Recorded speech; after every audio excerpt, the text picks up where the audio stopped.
Y está con nosotros nuestro siguiente invitado, que es Martín Pallares, cofundador del portal Cuatro Pelagatos. Martín, un gusto tenerte nuevamente en los micrófonos de Radio Centro. ¿Crees que el gobierno está haciendo bien sus tareas o dirías que ha reprobado alguna materia? Buenos días, gracias por la invitación. A ver, yo creo que hay muchas cosas que reprochar al gobierno y algunas cosas también que felicitar, ¿no es cierto? Yo creo que nadie puede negar que el proceso de vacunación fue exitoso, que sigue siéndolo. Yo me puse el refuerzo hace pocos días y la organización es realmente encomiable, es bastante buena. Yo creo que eso es algo que hay que reconocer, ¿verdad? Que el gobierno lo ha hecho muy bien. Sin embargo, me da la impresión de que hay temas gordos en que, y cuando digo gordos quiero decir grandes, en que el gobierno se ha empantanado, en que el gobierno no ha podido manejar bien las cosas, ¿no es cierto? Y es básicamente el tema político. Este es un gobierno muy débil por su situación frente a la Asamblea Nacional. Se trata de una asamblea que desde el inicio todos supimos que era una barrera que le iba a poner todo tipo de obstáculos. Es una asamblea que tiene una bajísima capacidad de entender la realidad. Es una asamblea donde priman los intereses electorales de los grupos que están ahí, ¿verdad? Lo cual también es bastante normal en un sistema legislativo, ¿no es cierto? Pero no sé si con todas estas características que tiene la nuestra. Y el gobierno ha manejado muy mal ese tema. El gobierno no ha sido ejecutivo. Llegó a un acuerdo para poner en vigencia una reforma tributaria que lastimosamente es una reforma que no tuvo todos los aportes de la sociedad, ya sea civil o de la sociedad política como debería ser, ¿no es cierto? Ese es un tema del que no se le puede achacar únicamente al gobierno, tampoco, eso es verdad. La Asamblea no quiso tratar ese tema con responsabilidad y la consecuencia es que ha entrado en vigencia una reforma tributaria que no recibió, no se enriqueció con los debates y las sugerencias de la sociedad, ¿no es cierto? Entonces, creo que sí, que hay muchos temas en los que ha reprobado el gobierno. Básicamente es el tema del manejo político. A mí me parece que la administración de la presidencia, ¿no es cierto?, no ha sido una administración buena. Me refiero al esquema ya de trabajo, ¿no es cierto?, institucional de la presidencia no ha sido el más adecuado. El presidente ha dicho ciertas cosas, no se han cumplido. El presidente a momentos ha fallado, por ejemplo, en el tema del diálogo con los indígenas. Yo creo que le dio demasiado aire a la dirigencia de la CONAIE, que es una dirigencia que no cree en los procesos democráticos, y ese aire le dio cuando decidió convocar a su presidente Leonidas Diza a una reunión cuando yo creo que ya no tenía sentido. Entonces me parece que han habido, todavía es temprano, ¿no? Sigue siendo temprano, pero creo que han habido algunos temas de falta de manejo político, que creo que tampoco es fácil, no hay cómo achacarle completamente. Yo creo que el sistema político ecuatoriano también está tan corroído que es muy difícil manejarlo, ¿no? Pero creo que hay unas de cal y otras de arena. Estamos conversando y escuchando la opinión de Martín Pallares. Martín, diciembre ha puesto en pausa los conflictos entre el gobierno y diversos sectores del país, pero enero reactivará los desacuerdos. ¿Cómo avisoras el primer mes del año? Yo creo que va a ser igual de complicado que lo que hemos vivido estos meses. Diciembre sigue siendo un mes complicado, noviembre lo fue, diciembre va a ser enero va a ser un mes complicado. El gobierno quiere, por ejemplo, sacar la ley para el tema del empleo, ¿no es cierto? La reactivación del empleo. Yo creo que ahí no va a tener éxito. Se va a topar nuevamente con una muralla. El empleo, si bien la economía algo se ha reactivado, el empleo sigue siendo una tarea pendiente del gobierno y de la reactivación económica, ¿no es cierto? Ese es un sector que necesita una sacudida legal para que mucha gente se incorpore al sistema laboral. Y eso yo no veo que vaya a ser posible, eso va a ser muy complicado. Y sabes,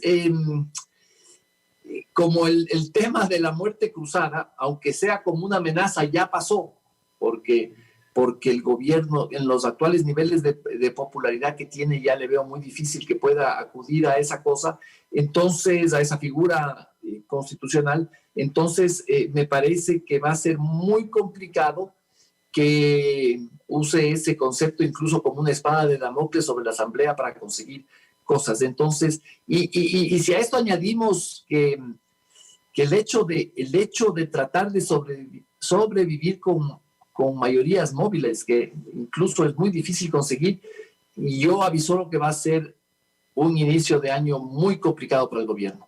Martín, buenos días. Te saluda Alfonso Harp. Qué gusto poder conversar contigo a través de la señal de Radio Centro. Mira, comparto contigo un criterio que dijiste en la pregunta anterior, o respondiste a la pregunta anterior. Sí le falta más operación política al gobierno, pero tampoco es culpa 100% de esa falta de operación política a ciertas cosas que se esperan y no se logran. A ver, esto es más o menos como en el fútbol, Martín. A veces hay que elegir entre jugar bonito y perder o jugar feo y ganar. Creo que en la última ley el gobierno, usemos ese término deportivo, jugó feo pero ganó.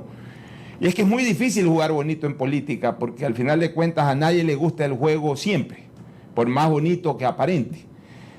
Cuando Correa tenía una aplanadora, una mayoría nacida del propio pueblo, porque obviamente en las elecciones legislativas barrían, tenían 75, 100 asambleístas, no nos gustaba el hecho de que, como era una aplanadora, le llamábamos alzamanos, borregos, como se le quisiera haber llamado, pero al final de cuentas ese era el esquema de esa época y decíamos ojalá esto cambie.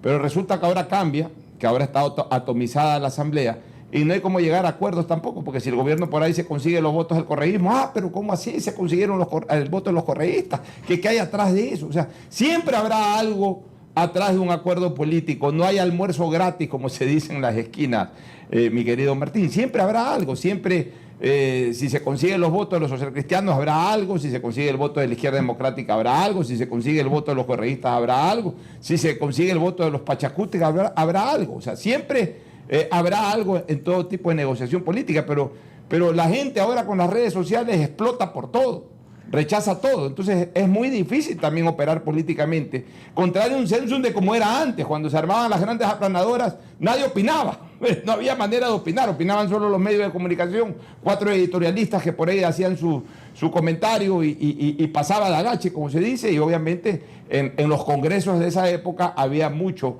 la negociación política. Hoy es difícil porque ante cualquier situación que se dé, enseguida explota la gente. Entonces, también el escenario actual para la maniobra política se ha complicado, Martín. ¿Cuál es tu criterio al respecto? Hola, Pocho.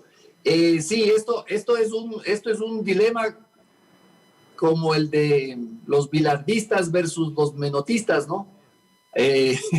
Yo creo que con suerte, va a ser un gobierno de bilardistas, no tan aficionados al juego bonito, pero a los resultados. Pero incluso los resultados yo los veo muy complicados, Pocho. Yo estaba hablando sobre el tema del tema laboral, de la ley de reactivación del sector laboral. Yo no veo por dónde vaya a ser aceptado ese proyecto. Hay muchos resentimientos, ¿no? los resentimientos que se generaron por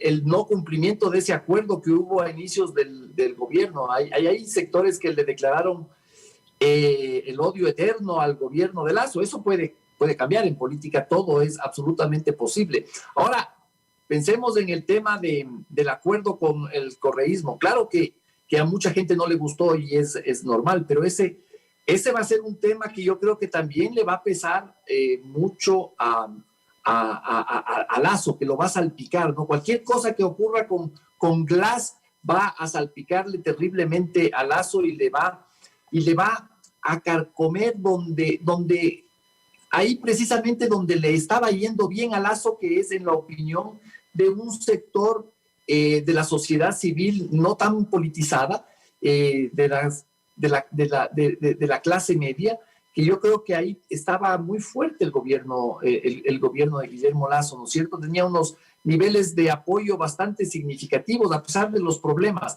pero el momento en que se llega a un acuerdo donde puede ser muy trivial a lo que se comprometió el Ejecutivo en el tema de Glass, ahora ya se sabe, ya creo que podemos hablar libremente del tema, que es simplemente un certificado de buena conducta en la SENAI, ¿no es cierto? Porque el compromiso de lo que sabemos no fue hacer nada, sino dejar de hacer, de no intervenir ante los jueces, ¿no es cierto? Pero en la percepción pública eso es grave, ¿no es cierto? Como tú dices, las redes sociales hacen que la percepción pública sea terriblemente álgida, que hay una sociedad muy polarizada. Entonces yo creo que estoy de acuerdo contigo, o sea, la gestión política es dificilísima en estas condiciones, pero creo que es precisamente en la base social que tenía apoyo Lasso donde va a haber más perjudicada su imagen, su gestión. Payares, buenos días, María Sol Pons le saluda, bienvenido a Punto de Orden. Más allá paralelo a la agenda política del gobierno del presidente Lasso, están también los acuerdos comerciales con 10 países que se ha anunciado, este foro del Open for Business, que según dijo la viceministra de Producción había recuperado una cifra importante de inversión extranjera, el decreto 68 que supuestamente elimina los trámites y una serie de cosas encaminadas a fortalecer y facilitar el comercio y por ese lado pues también fortalecer y facilitar la inversión extranjera en nuestro país, siendo que, bueno, para muchas personas la parte tributaria de este nuevo paquete va en contradicción con eso. Sin embargo, se ven estos estímulos por llegar a una agenda parte de la visión del presidente que ya lo ha presentado en sus múltiples campañas electorales. ¿Cree que en los siguientes 3 meses, por decirlo así, veremos una especie de reacción, de reparación frente al votante lacista en el sentido de fortalecer todas estas vías, todos estos puntos que acabo de mencionar? A su vez se ha anunciado una reducción de tasas de interés, que también es otra cosa que estaba en la agenda de la opinión pública. ¿Cómo estos otros factores pueden sopesar o pueden ayudar una calificación de gestión? Sí, hay algunos temas que yo creo que pueden mejorar en cierta forma la percepción, ¿no es cierto? Tú habías mencionado algunas rebajas en ciertos temas. Yo agregaría que es posible que hayan rebajas de aranceles también, lo cual también es bueno para la economía en general, ¿no es cierto? Sin embargo, hay 2 temas que me preocupan. Que la inversión extranjera no se decida del todo a entrar mientras no haya una reforma laboral, porque no existe una claridad sobre el tema.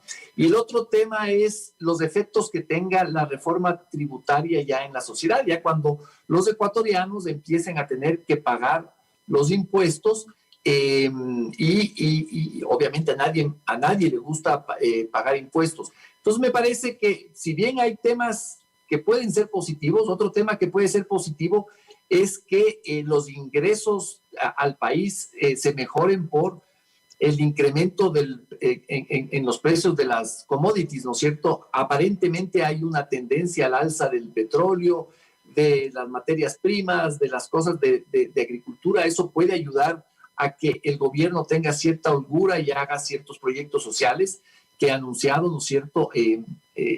Algunos bonos para los más desfavorecidos. Esos temas pueden ayudar, sí. Sin embargo, no se ve muy claro, no existe como un tema central que el gobierno esté vendiendo a la sociedad. Y me parece que ahí radica parte del problema, ¿no es cierto? Son cosas que van sucediendo, las cosas buenas van sucediendo, las cosas malas también de alguna forma van sucediendo, pero no, el gobierno no ha logrado articular un producto para venderle a la gente, ¿no es cierto? Para ofrecerle a la gente. Hemos tenido gobiernos que han sido muy hábiles en crear este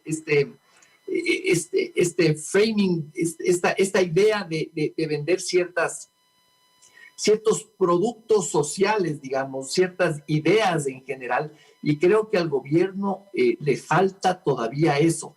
Si ustedes se ponen a pensar qué nos ofrece el gobierno por ahora, podemos enumerar algunas cosas, pero nada se nos viene como un tema grande y contundente y claro, ¿no es cierto?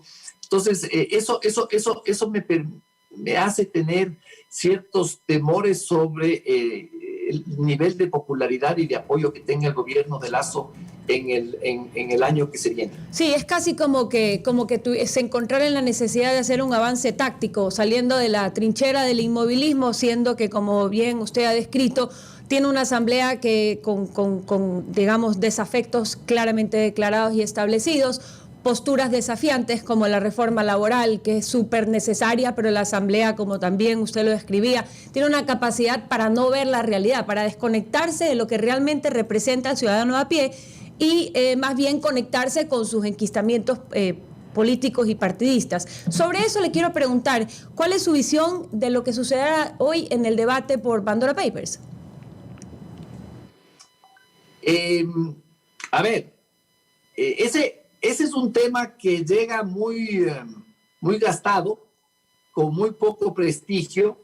El informe que se va a discutir hoy en la Asamblea es un informe sobre el que hay muchísimas dudas y denuncias, ¿no? Hay la gravísima denuncia de que fue adulterado a último momento, y eso es una denuncia bastante creíble, ¿no es cierto? Entonces, eso perjudicó mucho a ese informe, que además es un informe doctrinariamente muy sesgado, ¿no es cierto? Son cientos de páginas de lo que he leído.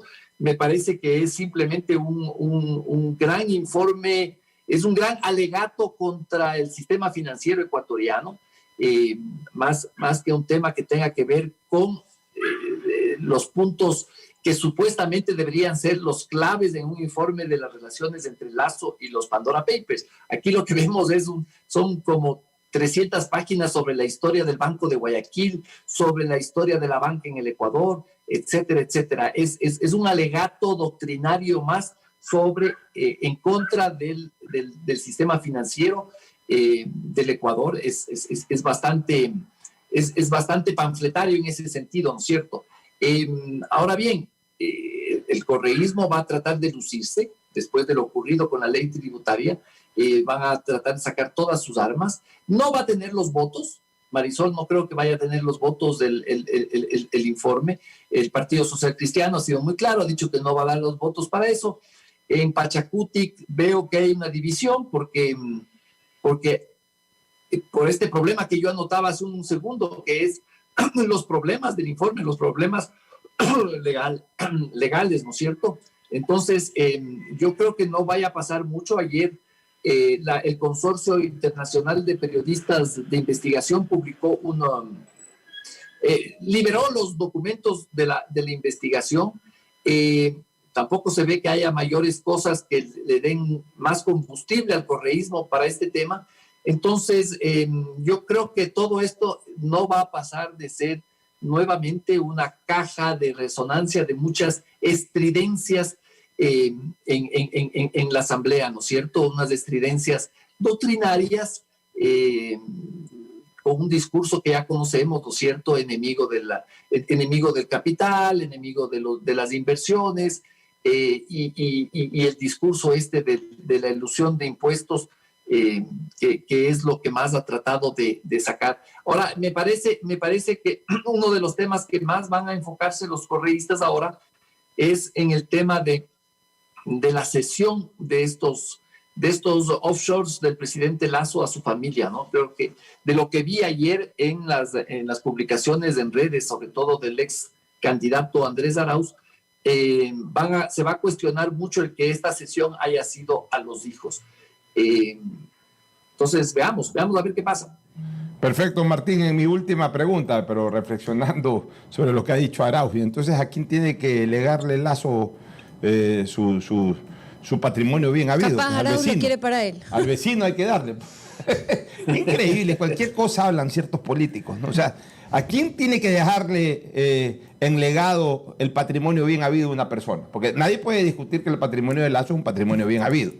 Ya, después se podrá discutir muchas cosas en lo político, pero nadie discute que ese patrimonio que hizo a lo largo de su vida fue en razón de su trabajo. Entonces, ¿a quién hay que legarle en razón del trabajo de uno el patrimonio que nos pertenece? Al vecino. Hay que ir a tocar el timbre. ¿Quieres quedarte con mi patrimonio el día que me muera?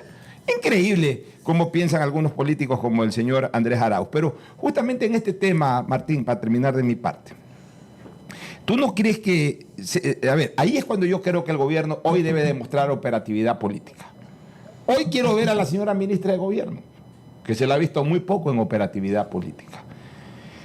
Creo que es el momento del puntillazo final, a propósito de que no hay los votos a favor del informe, pues sí se pueden conseguir los votos en contra del informe, que es distinto a no tener los votos a favor del informe, porque con abstención simplemente no pasa el informe. No, yo creo que el gobierno debe de propiciar de que se rechace el informe, e incluso que se abra una investigación por la aparentemente fraudulenta redacción del mismo. Es decir, irse al ataque, en contragolpe.